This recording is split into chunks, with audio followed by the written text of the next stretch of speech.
Shalom and welcome to another in our series of podcasts from Temple Beth Am, a dynamic center for conservative Judaism in Los Angeles. This is a recording of a Shabbat teaching with TBA Rabbinic Intern Joshua Jacobs. Traditionally, we would go ahead and continue on to Chaye Sarah for the text study, but I wanted to linger on Vayera, I guess in honor of what Rabbi Chorney just said about being able to linger in Shabbat a little longer before moving on to the next. So, because there's just in every parsha, obviously, so many beautiful things, but there was a lot in Vayera that I just wanted to spend some more time on.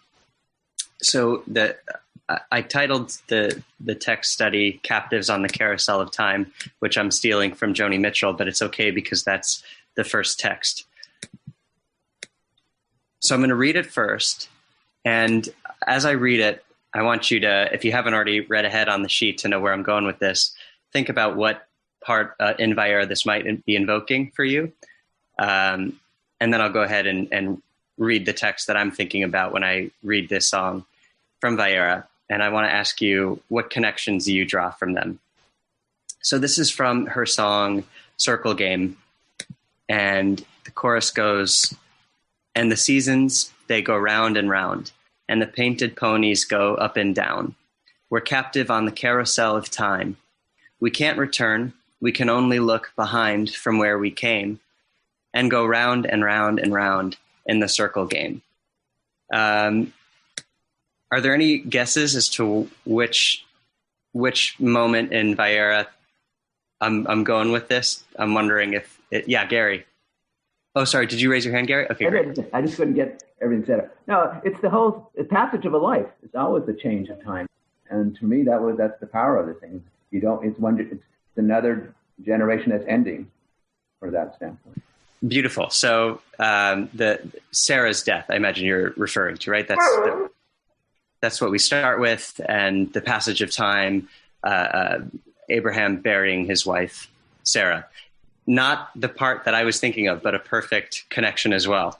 Any other guesses of just what this might invoke for you? Well, yes, please. We talked about last week, but also the sending Hagar and Ishmael away versus, and then the finding of Isaac, potentially killing Isaac. So this is what I love about. Actually, can you say a little more about what the connection is for you there? Okay.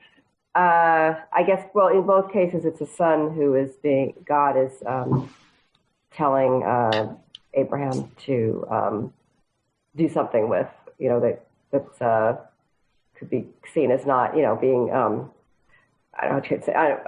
In terms, could be life, could be taking the life of, because, of both being sent into the desert or being a sacrifice. So. Absolutely. Right. So there's a lot of transitions. There's a lot of passing of a life or the threat of losing a life. So I think it absolutely speaks to all those themes. And it's always the strength of great songs and literature and obviously our Torah that we could look at the same passage and come up with so many different things. The moment that I'm thinking about is if you scroll down, if you have the sheet in front of you, if you printed it out from Bereshit 1926, the moment where Sodom and Gomorrah is being destroyed.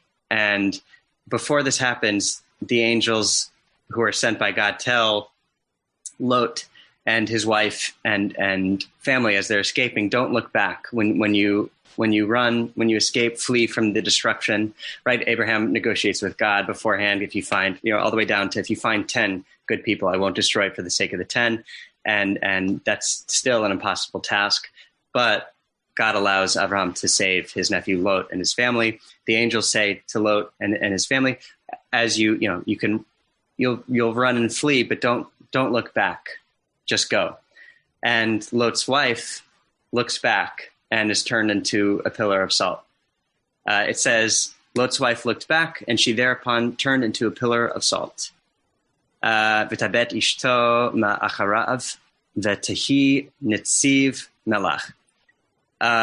What possible connections there? Can you justify my choice? Why am I choosing this, and why did it make me think of that song? Any thoughts? Yeah, Marshall. Marshall, sorry, you're muted. Can't hear you. Okay. Your song says that we can't return. We can only look behind from where we came. and so she looked behind. So the question is, why did she look behind? We don't know anything about Lot's wife. Maybe she was actually a resident of Sodom or Amorah beforehand. That's where her family was. And remember, who had going back one parsha, Abraham was told, Lech lecha me'artzecha me'moladecha me'beit avicha, to leave from these 3 places. Nobody said to Lot's wife, you should leave also. Beautiful, right? So, absolutely. Quite literally, she looks back. And I'm very glad you raised that question, because that's the question I want to pose to you all now about her looking back. We only have limited information from the pshat of the text. So I did bring a commentary from Sforno on his reason. But first, I want to ask you, first of all, this turning back, I think it's something that we can all relate to, right? If we were asked, like you said, Marshall, if I got what you're saying correctly, you sort of point to a little bit of a, I don't know if unfairness is too strong a word, but Abraham was prepped for this, right? God says to leave, gives this command, and it's still a stark transition, but when it's coming directly from God, there's a sense of, okay, but it doesn't seem like there's that same process for Lot and Lot's wife, particular sort of this leave now. It's an angel who says it, and it's also sudden. And there isn't this great promise like God gives to Abraham that you'll be a great nation, I'll bless you, and the nations will bless themselves by you. This is just a get out and go. And so you kind of can't help but really empathize with her for turning back at the life that she knew, at everything, at her home, her neighbors, everything that's being burnt to the ground. And she's turned to a pillar of salt for it. So I wonder, what do you make of this moment? Do you just feel totally for her? Like the punishment doesn't seem to fit the crime here, or, she did violate the angel's word, a divine order, not to turn back. So there's certainly grounds for something. But what do you make of the sentiment behind this moment of her turning back and the result? The fact that she was turned into a pillar of salt, and what can we pull from that about the nature of looking back in our own lives and how that can impact us? Well, I just want to say that I think everybody would look back. I think the only way you could avoid looking back is if God talked to you directly. I'm sorry, but it's what we call in the law an attractive nuisance. Like you see something like a burning whatever or an accident. Why does everybody look at it? Because you can't help but look at it. That was my first reaction to it. Whether the punishment fits the crime, I don't know. I mean, turned into a pillar of salt, that seems a little excessive. But on the other hand, we don't know anything about her, so maybe it's fitting. I don't know. Yeah, I mean, you're all pointing accurately to this lack of information about Lot's wife. We don't even have her name, right? She's Ishto, or Eshet wife. Like we Eshet Lot. We don't have her name. So there's a lot we don't know about her. And like you pointed out, it's human nature. It's a natural reaction, an instinct. So it seems harsh to be punished for an instinct. But if we go beyond the sort of judging the judgment that was cast on her, if we understand this to be commentary on our own lives, because I think there's something extremely powerful about this notion. And I see you, Joanna. I'm gonna call on you next, but of the desire to look back, but also when we do it, how it can be paralyzing. And I just want to say, I think, Brant, what you said about everybody, there's nothing wrong with looking back. In fact, as Jews, memory plays as a huge theme in Jude, right? Remember, never forget the Holocaust, Zichronot, and the High Holiday Service. All of this about memory, it's so ingrained in us to remember and turn back. I mean, tradition, as conservative Jews, tradition is an extremely vital part of our identity. So it can't be an indictment of looking back. Looking back is something that we're encouraged to do and we do all the time. So I don't think that's but if the looking issue. Back is if looking back paralyzes you, if looking back holds you back, if looking back doesn't allow you to go forward, if by looking back you are actually going back, maybe that's the problem. Great. It's true that we all look back. I mean, gee, Lord knows I have a checkered history. But the reality is that we take our history and we use it to propel ourselves forward, hopefully in a better way. You could look at it by the term looking back as being paralyzed by looking back and unable to move forward. And that's why she turned into a pillar of salt. Right. So thank you for bringing that distinction. And I haven't forgotten your hand, Joanna, so I'm going to get you in just a second. But thank you for bringing that distinction, because I think you're absolutely right. There's a difference between being informed by our past and being captives to it. And it's easier said than done. I mean, I can't help but dwell on the past, and not just for the major thing. I have in third grade, my best friend Julian didn't give me a birthday present in third grade, and I think about it every day. So it's very hard to imagine the things that really weigh on us from our past and the actual traumas and the things. So certainly the past can be traumatizing and paralyzing. But again, I don't think it's about, and I don't think this parsha is saying not to confront your past, to face down your demon. I think we certainly should have a healthy relationship to our past, not to avoid it, not to be in denial of it. I think we wouldn't want to venture down any dangerous roads that are unhealthy. But I think this distinction you're bringing about being informed by the past, having a healthy relationship to it, versus being paralyzed by it, and that being an impediment to progress and forward movement. Joanna, sorry that it's been a bit. No worries. I just wanted to say that in my mind, I'm linking sort of, into this week's Parsha and a very famous Midrash we have about this week, and kind of reading that same kind of Midrash back onto Lot's wife. So there's a Midrash that Sarah passed away when she heard the devastating news that Yitzchak had been sacrificed, and the word hadn't gotten, to her that, the plan had been changed at the last moment. And I sort of wonder a little bit, because if you read the text carefully, it doesn't say that Lot's wife was punished. It's just that she turned into a pillar of salt. And there are so many details missing from this story that I wonder if what happened is she looked back. She was so devastated by what she saw that it caused her to have a heart attack and pass away. And Netziv to me is connected to the word that we see over and over in Genesis about when significant things happen in a place, a matzeva is put there, like a monument of some kind.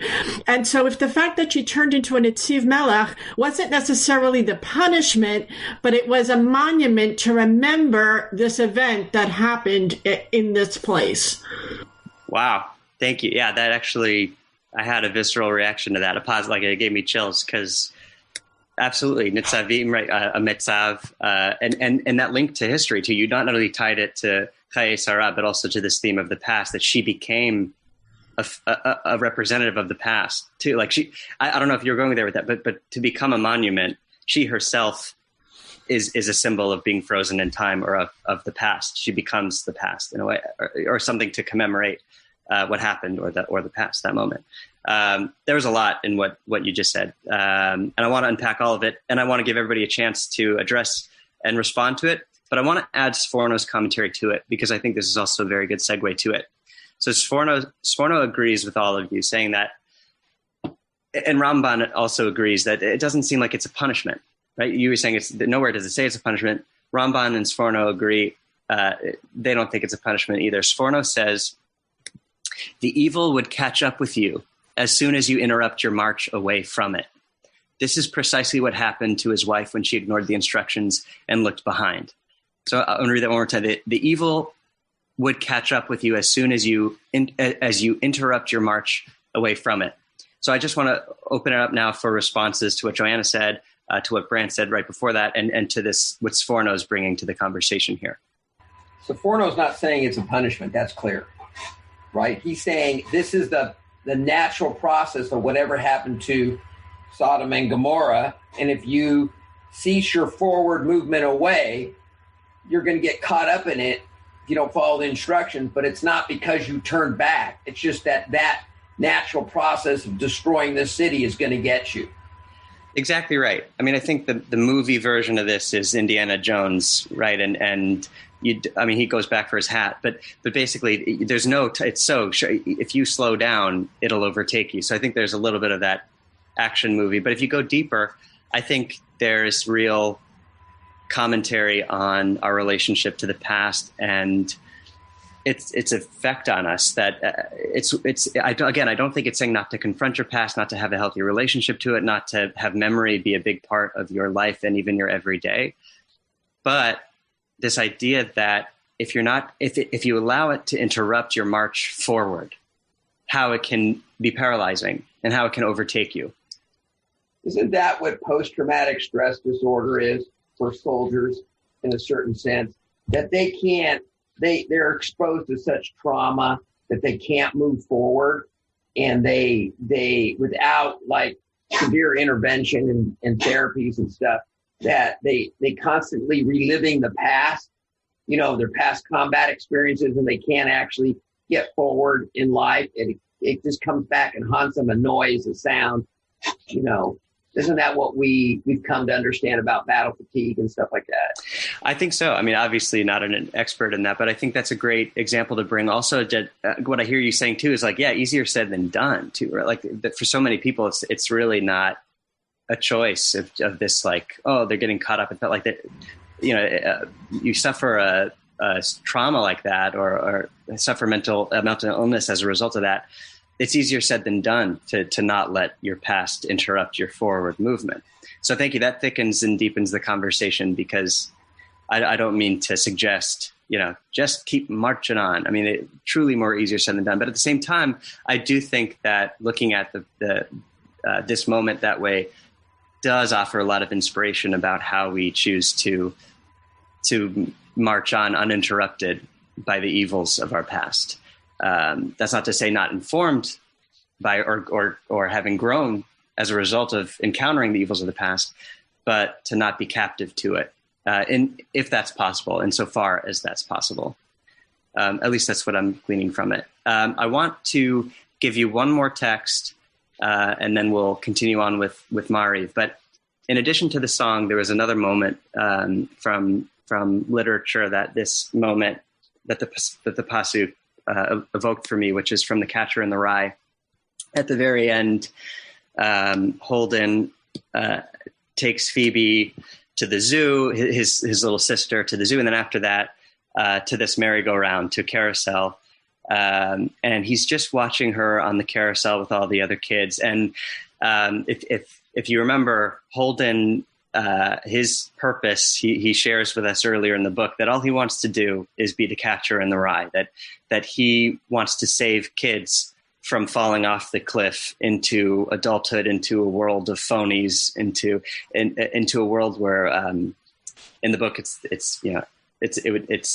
expletive, so I don't want, but FU is written on every wall, right? And he wants to save kids from encountering that kind of world, and especially his little sister. And that's all he wants to do all day, is be the catcher in the rye. But at the very end of the book, as he's watching her on this carousel, which again, here's the carousel imagery, the circle game coming back, he says this: "Then the carousel started, and I watched her go round and round. All the kids tried to grab for the gold ring, and so did old Phoebe. And I was sort of afraid she'd fall off the horse, but I didn't say or do anything. The thing with kids is, if they want to grab for the gold ring, you have to let them do it and not say anything. If they fall off, they fall off. But it is bad to say anything to them." I think what makes that moment so meaningful, at least in Holden's arc or development, is that it's sort of a departure from this "I want to be the catcher in the rye who saves them." It's in the quote, he says, "If they fall off, they fall off." It's this acknowledgement that as much as you may want to, you can't stop time. Right? The carousel seems to represent, as Joni Mitchell says, the circle game. Time, the seasons going round and round, time progresses on, and there's nothing you can do to stop time or to stop the kids from grasping for the gold ring, which you could interpret as anything. Maybe it's hope. But as long as they are grasping for it, if they fall, they fall. It's a real change in Holden's thinking. But like a carousel, right? We go up and down. The painted ponies go up and down. We experience highs and lows of life. And at times, no matter how much you might want to scream at the operator to stop the ride, you can't. we continue on and we move forward. And I think that's where Lot's wife and what Sforno is bringing to us about not letting the evil of the past paralyze you or keep you from marching on ties in together. So I just want to leave room now for closing thoughts, remarks, disagreements. Any last thoughts before we move on to Mari? Marshall, yeah. Yeah. I just want to comment about the Sforno specifically, and with the source of the Sforno, the translation. That is, there was a work done by Eliyahu Munk called Hachut HaMishulash, the threefold cord. Basically, you have a threefold cord. It cannot easily be severed, one part from the other. Unfortunately, this is not a good translation of what the Hebrew says. So I want to, if I can, Josh, just to translate the Hebrew to see if that throws any additional light on the whole thing. Please, but not if it undoes the whole argument, because then I have no leg to stand on. So it is commenting on the statement, Al tabeit acharecha, or acharayach, do not look behind you. And then the Sforno says in the Hebrew, Ki hara'ah tipashet adayech, ki malechet acharayach, v'lo tazikach. For evil will extend itself to you as it is going after you, but it will not cause injury to you. Then it continues, Aval intit akev, but if you stop in any place, sort of an unplanned stopping, lehabik, to look, tibak bach, then this evil will attach itself. In effect, will become glued to you, right? We have to say, we got stuck to you, right? Kamosha karal ishto, as it occurred to his wife, ka'amru vatahi netziv melach, that she became like a pillar of stone. So she in effect became paralyzed, and whether she actually died there, metaphorically or actually, we don't know, but she sure got stuck in one place. And you know that the Dead Sea doesn't support any life. And therefore, she in effect could not go forward. And she also couldn't go backwards. Thank you for bringing that. And I apologize for not double checking to make sure that the translation was as accurate as possible. But I'm so glad you brought that in. It really deepens our understanding of it too, because it made, as you were saying that, it made me think of siyag around the Torah, right? That build a fence around the Torah. You're allowed to look in a mirror in Shabbat, but the rabbis say you're not, because if you look in the mirror, you might find a stray hair and you might want to pluck it. And if you pluck it, well, then you've broken Shabbat. So it almost seems to me like there's no harm per se in looking back. But the issue is if you look back, you might then stop. And if you stop, then the evil can overtake. I don't know if you got that as well, but that was sort of where my mind went to. So maybe, like Joni Mitchell says, I mean, we can only look back. There's no harm in looking back, and we shouldn't feel discouraged from looking back. But how we then respond to that, I think that's what's so interesting about this. We have to look back, and then we have to keep on going forward. Right. So I hope this brings some comfort or inspiration. It does to me every time I read it. And thank you, everybody, for enriching this conversation with all of your contributions. You have been listening to another in our series of podcasts from Temple Beth Am, a dynamic center for conservative Judaism in Los Angeles. If you enjoy these podcasts, we invite you to write a review on the Apple Podcast site or wherever you get your podcasts. For more information about Temple Beth Am Los Angeles, go to tbala.org.